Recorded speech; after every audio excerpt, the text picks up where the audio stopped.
Salam jumpa lagi saudara-saudara yang terkasih dalam pendalaman liturgi dalam Ekaristi. Ini adalah video yang ketiga. Pada video yang sebelumnya kita telah membahas bagian ritus pembuka, yaitu perarakan dan tanda salib, kemudian yang kedua tobat dan Kyrie. Sekarang marilah kita masuk ke bagian yang berikutnya adalah madah kemuliaan atau Gloria. Madah kemuliaan atau Gloria ini menjadi satu bagian dari yang disebut ordinarium. Yang pertama adalah Kyrie atau Tuhan kasihanilah kami.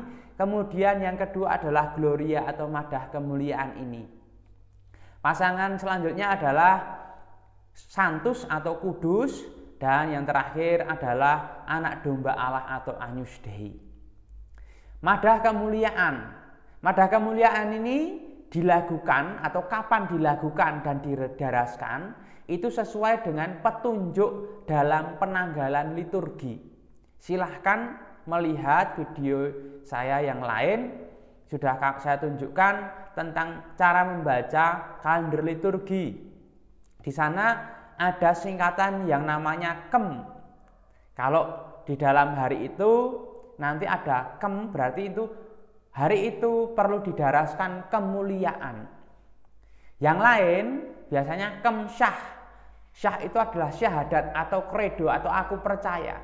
Maka ketika ada syah itu kredo aku percayanya juga didaraskan. Perhatikan saja setiap hari Minggu ya, pasti ada KEM syah atau hari-hari tertentu hanya KEM, berarti itu hanya kemuliaan saja. Tetapi ingat, sesuai dengan untuk memberi warna pesta, ini adalah untuk memberikan warna pesta kecuali pada masa Advent dan masa Prapaskah. Warna pestanya berbeda. Jadi di dalam masa Prapaskah seperti saat ini kita memasuki masa untuk tobat. Kemuliaannya belum tampak. Jadi kemuliaan atau madah kemuliaan ini tidak didaraskan atau dilakukan selama masa Advent dan Prapaskah. Karena sekali lagi madah kemuliaan itu adalah untuk memberi warna pesta. Kapan saja hari Minggu tadi sudah dikatakan kecuali masa Advent dan Prapaskah. Selama masa Advent dan Prapaskah meskipun hari Minggu tidak didaraskan atau dilakukan madah kemuliaan itu. Kemudian pada hari-hari pesta, hari raya tentu saja, atau perayaan-perayaan lain yang setingkat dengan pesta atau hari raya.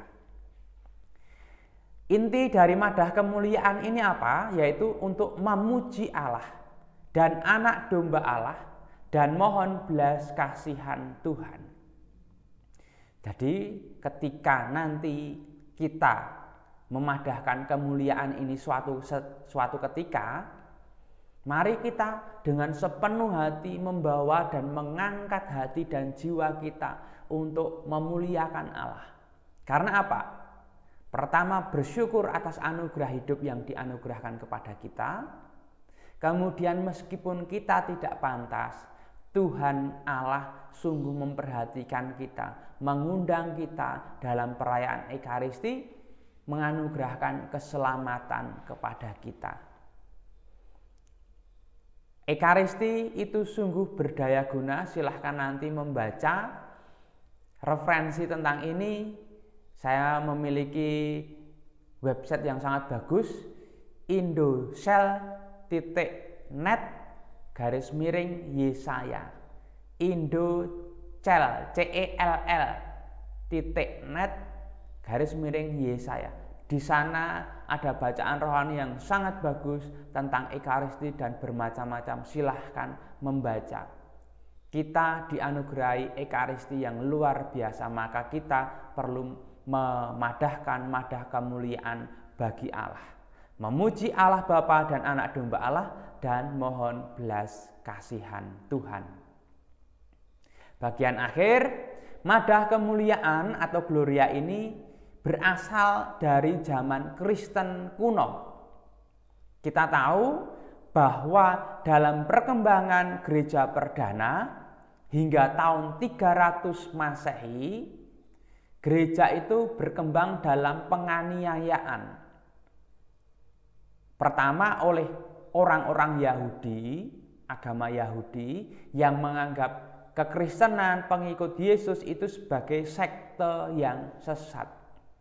Kemudian dalam masa perkembangan di luar Israel, yaitu di Roma, dianiaya oleh kekaisaran di sana. Yang terjadi apa?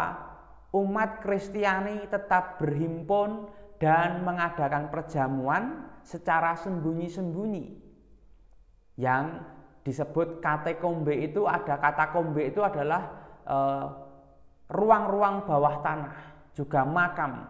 Di sana mereka berkumpul, lalu apa yang mereka lakukan? Mengadakan perjamuan, tradisi ekaristi, perjamuan terakhir itu mereka hidupi.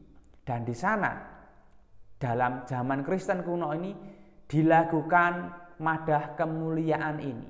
Mereka berkumpul karena dorongan Roh Kudus, dan oleh dorongan Roh Kudus itu pula mereka memuliakan Allah. Jadi madah ini sangat-sangat dihormati. Oleh karena asalnya itu dari sejarah Kristen kuno, maka teks ini tidak boleh diganti atau diubah dengan teks lain. Ini sesuai dengan petunjuk pedoman umum misalnya Romanum nomor 53. Jadi kita punya buku petunjuk misa yang disahkan oleh Vatikan, PUMR.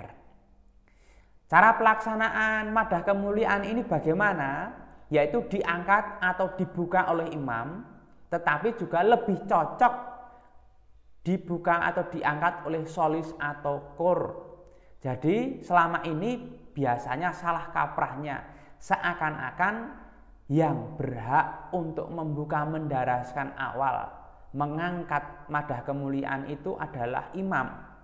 Ternyata tidak harus. Seandainya itu diberikan kepada regu kor juga baik.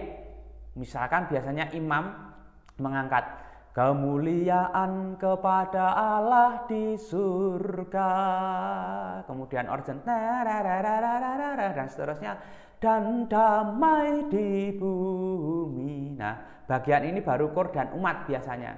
Tetapi kita diberi keleluasaan untuk mengangkat. Solis di dalam kor itu boleh mengangkat kemuliaan kepada Allah di surga. Nah, baru kemudian dilanjutkan oleh seluruh umat dan atau silih berganti dengan kor. Jadi Bapak Ibu, saudara-saudara yang terkasih, semoga video ini memberi pemahaman yang lebih baik tentang madah kemuliaan, sehingga sebelumnya kita telah berdisposisi hati, menyiapkan hati untuk bertobat, tetapi karena cinta kasih dan belas kasih Tuhan yang luar biasa anugerahnya, kita kemudian mengangkat hati jiwa kita dengan lantang memadahkan madah kemuliaan. Jangan diam saja dalam ekaristi, kita perlu terlibat, tidak hanya ikut ekaristi, tetapi sungguh-sungguh saya ekaristi. Kalau ikut itu yang misa hanya romonya, tetapi kalau saya terlibat ekaristi, ya baik romo dan saya yang merayakan ekaristi. Mari merasakan kasih Tuhan di dalam ekaristi dan kita memberikan diri secara total. Sampai ketemu dalam video selanjutnya. Berkah dalam.